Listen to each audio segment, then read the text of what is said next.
Welcome to the McCat Multimedia Series, a McCat analysis of Paul Kennedy's The Rise and Fall of the Great Powers.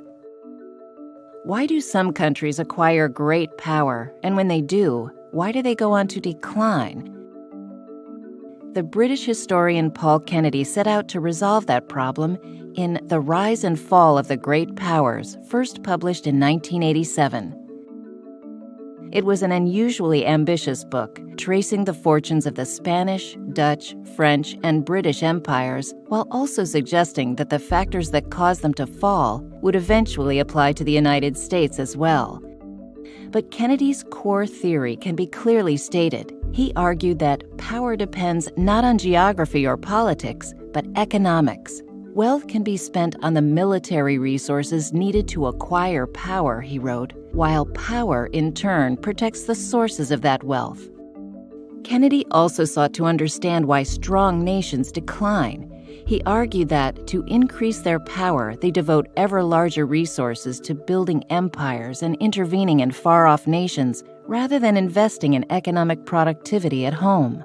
So, by the time they near the zenith of political power, they are experiencing relative economic decline.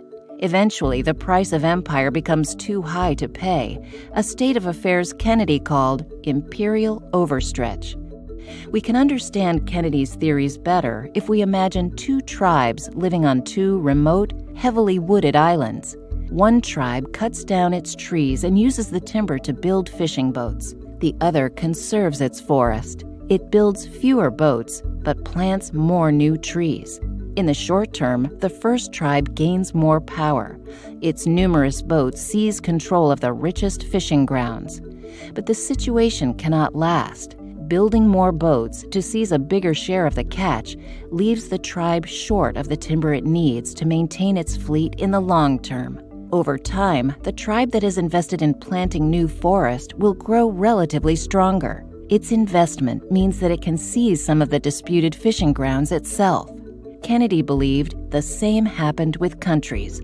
Maintaining great power status, holding territories across the globe, long-distance communication, and upgrading military technology come at the cost of investment in domestic infrastructure.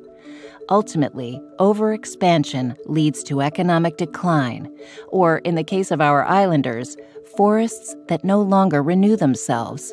Paul Kennedy's book was an international bestseller and had a significant impact on American strategic thinking. A more detailed analysis of his ideas can be found in the McCat analysis.